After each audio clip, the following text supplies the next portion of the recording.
வணக்கம் நண்பர்களே. RRB ALP exam 25/11/2024 கேட்ட மேத்தமெட்டிக்ஸ் கொஷின், மேத்ஸ் கொஷின் பார்க்க போகிறோம். இன்னைக்கு ஃபர்ஸ்ட் கொஷின் எனக்கு the average weight of 50 students was 150. Out of them 5 students left whose average weight was 146 and 5 students came whose average weight was 156. Find the new average கேக்குறாங்க. அதாவது 50 student இருக்காங்க. 50 ஸ்டூடெண்டோட average வந்து 150, 150. இந்த 50 ஸ்டூடெண்ட்ல 5 பேர் வெளியில போறாங்க. வெளியில போற ஆவரேஜ் அளவு 146. இங்க வெளியில போறவங்க 5 பேர், அதுக்கு அவருக்கு போல 5 பேர் உள்ள வராங்க. அவருடைய ஆவரேஜ் அளவு 156. பட் நார்மலாக இதை மல்டிபிள் பண்ணி போட்டிங்கன்னா ரொம்ப டைம் ஆகும். என்ன செய்வீங்க அப்படின்னா 50 × 150 மைனஸ் 5 × 146 ப்ளஸ் 5 × 156 டிவைட் பை 5. இது மெத்தடு. இப்படி பண்ணிங்களாக ரொம்ப டைம் ஆகும். அதனால இந்த மாதிரி நீங்கள் செய்யக்கூடாது. செஞ்சால் டைம் ஆகும். அதனால் should not solve this type of method. அப்போ என்ன செய்யறாங்க, வெளியில் போகிறவங்க 146, உள்ளே வந்தவங்க வெயிட் வந்து 156, 156. அப்புறம் வரவங்க அதிகமாக தானே வராங்க. எவ்வளோ அதிகமாக வராங்க? 10 மோர். அப்போ ஒரு ஸ்டூடெண்ட்டுக்கு 10 மோர்னா மொத்தம் எத்தனை ஸ்டூடெண்ட்டு? 5 ஸ்டூடெண்ட்ஸ். இப்போ டோட்டலாக எவ்வளவு? 50 மோர் அதிகமாக. எத்தனை பேர் இருக்காங்க நம்மகிட்ட? மொத்தம் டோட்டல் 50. அப்போ 50/50 ஈக்குவல் டு 1. அப்போ ஆவரேஜ் என்ன இருக்கும்? 1 மோர். அப்போ ஆன்சர் என்ன அப்படின்னா ஓல்டு ஆவரேஜ் 150, உள்ளவங்க வந்தவங்க அதிகமாக வந்ததுனால ஒரு +1. The answer is 151 is the answer. R clear? இந்த மாதிரி நீங்கள் ப்ராக்டிஸ் பண்ணீங்க அப்படின்னா நம்ம டைம் மிச்சமாக வேகமாக போடலாம். நீங்கள் என்ன செய்யலாம்? எழுதாமையே செய்ய முடியும். நான் எப்படி ப்ராக்டிஸ் பண்ணணும்னா, முடிஞ்ச அளவுக்கு மேத்தமெட்டிக்ஸ் கொஸ்டின் எழுதாமல் சொல்லணும். அந்த மாதிரி மெத்தடில் தான் நீங்கள் படிக்கணும். இது ஈஸியாக தோணும், ஆனால் கண்டிப்பாக நீங்கள் எழுதித்தே ஆகணும். பட் இது ப்ராக்டிஸ் பண்ணிட்டீங்கன்னாக்க எழுத வேண்டிய அவசியம் கிடையாது. எப்படி? வெளியில் போகிறவங்க 146, உள்ளே வரவங்க 156. அப்போ ஒரு ஆளுக்கு 10 மோர், 5 பேருக்கு 50 மோர். அப்போ 50 எத்தனை ஸ்டூடெண்ட்? மொத்தம் 50 ஸ்டூடெண்ட். 50 வெயிட் பண்ணால் 1. அப்போ 1 மோர். Old average 150. இப்போ இன்க்ரீஸ் ஆனது 1. அப்போ 150 + 1 151. The answer is 151. இப்படி எழுதாமல் சொல்கிற மாதிரி நீங்கள் ப்ராக்டிஸ் பண்ணால் தான் நீங்கள் ஜெயிக்க முடியும். ஒவ்வொன்றுக்கும் ஃபார்முலா எழுதி ஸ்டெப்ஸ் எழுதிட்டே இருந்தால் பண்ண முடியாது. அதனால தான் இந்த மெத்தடும் நீங்கள் ஃபாலோ பண்ணணும். இந்த மாதிரி நீங்கள் எழுதுகிற மாதிரி இருந்தீங்க அப்படின்னா இன்னமும் நீங்கள் நிறையா படிக்கணும்னு அர்த்தம். ஓகேவா? Yes. Second sum, a man covered 4 equal distances. பாருங்களேன், 4 equal distance of 3 km. இப்போ 4 equal distance, ஒவ்வொன்று 3 km சொல்லியிருக்காங்க. இதனுடைய ஸ்பீடு வந்து 10 km/h, இதனுடைய ஸ்பீடு வந்து 20 km/h, இதை கவர் பண்ணுறது ஸ்பீடு 30 km/h, இதனுடைய ஸ்பீடு வந்து 60 km/h. இப்படி போகுது. ஈச் என்னது 3 km. ஒவ்வொன்றுமே 3 km கொடுத்தாங்க. கொடுத்துட்டு what is average speed? Average speed கேட்குறாங்க. நம்மளுக்கு டிஸ்டன்ஸ் 3 இருக்கனால ஃப்ராக்ஷனில் வரும். அப்போ நம்மளுக்கு டைம் டேக் மோர் டைம், கண்டிப்பாக டைம் எடுக்கும் இல்லையா? அப்போ நம்ம என்ன செஞ்சுருக்கோம், இந்த டிஸ்டன்ஸை வந்து இந்த 4 ஸ்பீடை டிவைட் பண்ணுற மாதிரி ஒரு டிஸ்டன்ஸ் எடுத்துக்கணும். இப்போ 10, 20, 30, 60. இது 4க்கு இது எல்சிஎம் வரும்னா 60 வரும். இப்போ 60 km இது கவர் பண்ணுறதுனா 6 hours, இது 3 hours, இது வந்து 30 km 2 hours, இது 1 hour. இது வந்து ஸ்பீடு. இது ஃபுல்லாகவே ஸ்பீடு. இது வந்து டிஸ்டன்ஸ். அப்போ டோட்டலாக எத்தனை how many hours பார்க்குறோம்? 12 hours ஆகுது.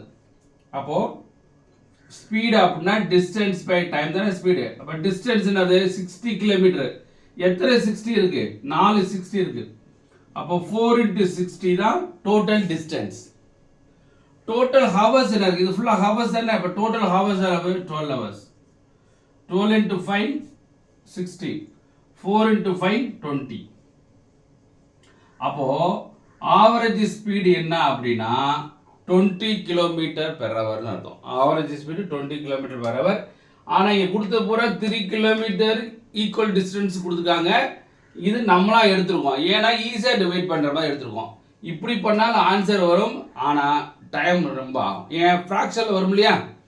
3/10 இப்படி போடும்போது ஃப்ராக்ஷனில் வரும். அப்போ ஃப்ராக்ஷனில் போது இன்னமும் கால்குலேஷன் அதிகமாகும், கண்டிப்பாக டைம் ஆகும். அதனால் இந்த மாதிரி கொடுத்துட்டாங்கனாக்க இந்த 4 ஸ்பீடுக்கும் எல்சிஎம் எடுத்தீங்கன்னா அது டிஸ்டன்ஸ் சால்வ் பண்ணால் ரொம்ப ஈஸியாக வித்தின் 5 செகண்ட் ஆர் 10 செகண்டில் நம்ம சம்ம பண்ண முடியும். Are clear? புரிஞ்சதா? எஸ். தேர்ட் சம் வந்து find the average of first 25 multiples of 3. Multiples of 3 அப்படின்னா 3ஆல் டிவைட் பண்ணக்கூடிய நம்பர். 3லேருந்து ஸ்டார்ட் பண்ணும். அதுக்கு என்ன 1 2 3 up to 25. இதோடைய ஆவரேஜ் என்ன அப்படின்னா இது ரெண்டையும் ஆட் பண்ணி 2ஆல் டிவைட் பண்ணுது. ரெண்டையும் ஆட் பண்ணால் 26/2 அடுத்து கொடுத்தா 13. இப்போ 3 into 13 39. அப்போ இதுக்கு என்ன ஆன்சர் அப்படின்னா 39 இஸ் த ஆன்சர். இதுக்கு ஃபார்முலாலாம் போடுவோம், ஃபார்முலாலாம் வேண்டாம். வித்தவுட் ஃபார்முலாவில் நீங்கள் போட்டால் தான் ஜெயிக்க முடியும். இதனோட வேல்யூ என்ன கேட்குறாங்க? 2/3 minus 0.9/0 plus 3 cube. 2/3 னா 8 மைனஸ் இது any power 0 equal to 1. அதுக்கு வேல்யூ என்னது? 1 plus 3/3 27. இதை சப்ராக்ட் பண்ணிங்கனாக்க 7 plus 27 equal to 34. இதுக்கு என்ன ஆன்சர் அப்படின்னா 34 இஸ் ஆன்சர். அதனால என்ன முக்கியமாக தெரிஞ்சுக்கணும், a/0 equal to 1. a/0 சரி, 5/0 சொன்னாலும் ஒன்று தான், 0.7/0னாலும் ஒன்று தான். அப்போ எனிதிங் பவர் 0 இஸ் 1ன்றது கண்டிப்பாக உங்களுக்கு வேல்யூ தெரியணும். அது தெரிஞ்சால் இந்த கணக்கு ஈஸி. ஓகே, நெக்ஸ்ட் சம் வந்து if 4 sin squared theta equal to 1 அப்படின்னா find the value of cos squared theta plus tan squared theta. இப்போ என்ன செய்யும், இந்த 4 போய் டிவைட் பண்ணுங்க. sin squared theta equal to 1/4. இப்போ sin theta அப்படின்னா root of 1/4 equal to 1/2. அப்போ sin theta equal to 1/2னா தீட்டாவோட வேல்யூ என்ன வந்திருக்கும்? 30 டிகிரி. தீட்டாவோட வேல்யூ 30 டிகிரி. அப்போ தீட்டா வேல்யூ கண்டுபிடிச்சோமா, இதை தூக்கி இதில் சப்ஸ்டிட்யூட் பண்ண போகிறோம். cos squared theta plus tan squared theta. தீட்டாக்கு வேல்யூ என்னது? 30 டிகிரி. அப்போ cos squared 30 degree plus tan squared 30 degree. cos 30 அது வேல்யூ என்னன்னாக்கும் √3/2. இங்கே ஸ்கொயர் இருக்கனால ஹோல் ஸ்கொயர். இதுக்கு வேல்யூ வந்து 1/√3 ஹோல் ஸ்கொயர். ஸ்கொயர் பண்ணால் 3/4 plus 1/3. அப்போ எல்சி எடுத்தா வரும் 12. இதை வச்சுக்க மல்டி பண்ணால் 9, இதை வச்சுக்க மல்டி பண்ணால் 4. அப்போ 13/12 இஸ் த ஆன்சர். இந்த ஆன்சர் இஸ் 13/12. இந்த ட்ரிக்னாமெட்ரிக்கு வந்து அந்த டேபிள் தெரிஞ்சுக்கணும். sin theta 30, 45, 60, 90 இதுக்காக நம்ம ஷார்ட்கட் சொல்லி கொடுத்துருக்கோம். நம்ம யூடியூப் சேனல் பாருங்கள், ட்ரிக்னாமெட்ரியில் ஷார்ட்கட் வந்து டேபிள் போட்டு கொடுத்துருக்கோம், எப்படி ஈஸியாக பண்ணுறதுன்னு சொல்லி. அப்படி பார்த்துட்டிங்கனாக்க மைண்டில் ஈஸியாக நின்றுக்கும். அது கிளியர்? இது புரிஞ்சுதா? எஸ் நண்பர்களே, இப்போ நீங்கள் பார்த்துட்டு இருப்பீங்க, கிளாஸ் எடுத்து நீங்கள் பார்த்துருப்பீங்க. இப்போ ரீசெண்டாக நடந்த ஏஎல்பி எக்ஸாமில் கொஷின்ஸ் பார்த்தோம். நிறையா கொஷின் பார்த்தோம். அதுவும் முக்கியமான குறிப்பிட்ட சம்ஸ் எல்லாம் பார்த்துருக்கோம். நம்ம ரயில்வே எக்ஸாம் அல்லது எஸ்எஸ்சி எக்ஸாம், பேங்கிங் எக்ஸாம் எழுதுனவனை கேட்டு பாருங்களேன். நிறைய பேர் என்ன சொல்லுவாங்கனாக்கா, சார் கொஸ்டின் எல்லாம் ஈஸியாக தான் இருந்துச்சு சார், ஆனால் டைம் தான் சார் பத்தலை, அந்த மாதிரி நிறைய சொல்லுவாங்க. 90% ஆஃப் ஸ்டூடெண்ட்ஸ் அப்படின்னு சொல்லுவாங்க. காரணம் என்னன்னா, அவங்க படித்த மெத்தடு வந்து கண்டிப்பாக டோட்டல் டிஃப்ரெண்டாக இருக்கும். எப்படி இருந்திருக்கும், ஒன்று ஃபார்முலா படித்து சால்வ் பண்ணியிருப்பாங்க, இல்லை நார்மல் மெத்தடில் சால்வ் பண்ணியிருப்பாங்க.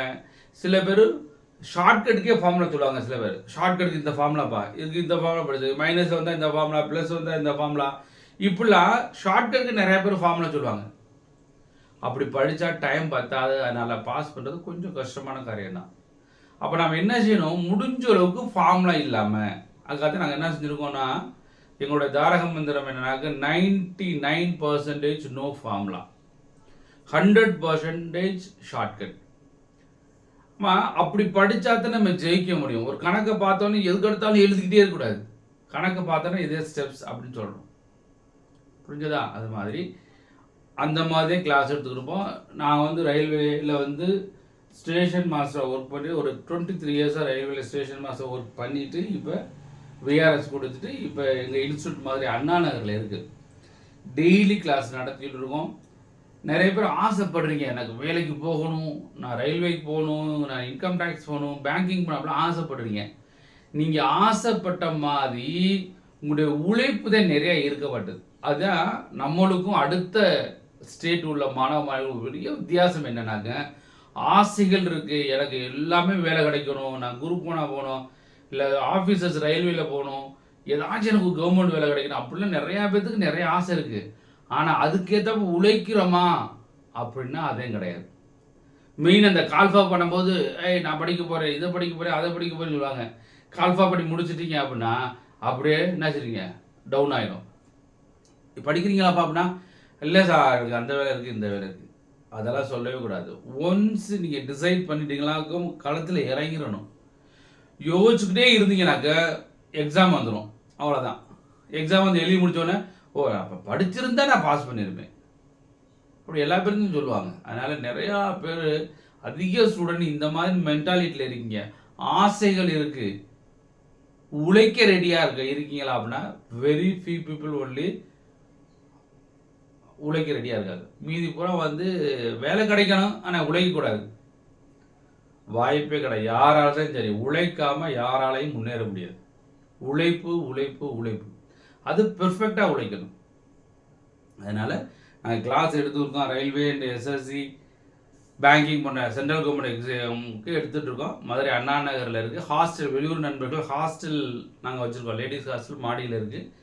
லேடிஸ் எங்களுக்கு தங்கிக்கலாம். ஜென்ட்ஸ் ஹாஸ்டல் ஒரு 2 தெரு தாண்டி இருக்குது. அதனால் தங்கிக்கலாம். வெளியூர் நண்பர்கள் தங்கி படிக்கிற மாதிரியும் எங்கள்கிட்ட ஹாஸ்டல் ஃபெசிலிட்டிஸ் இருக்குது. அதனால் ஜாயின் பண்ணக்கூடிய நண்பர்கள் இருந்தீங்கன்னாக்க யோசிங்க, 1000 முறை யோசிங்க.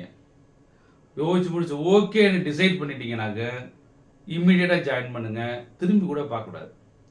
யோசிக்கிறதுக்கு நீங்கள் எக்ஸாம் வரும்போது யோசிக்காதீங்க. எக்ஸாம் வரத்தோடையும் யோசிச்சா என்ன நடக்கும், டேக் ஒரு 1 week or 2 days or 3 days எடுத்து யோசிச்சுட்டு இம்மிடியேட்டாக ஜாயின் பண்ணுங்கள். நன்றி நண்பர்களே, நன்றி, வணக்கம், வெற்றி பெற வாழ்த்துக்கிறோம். நன்றி.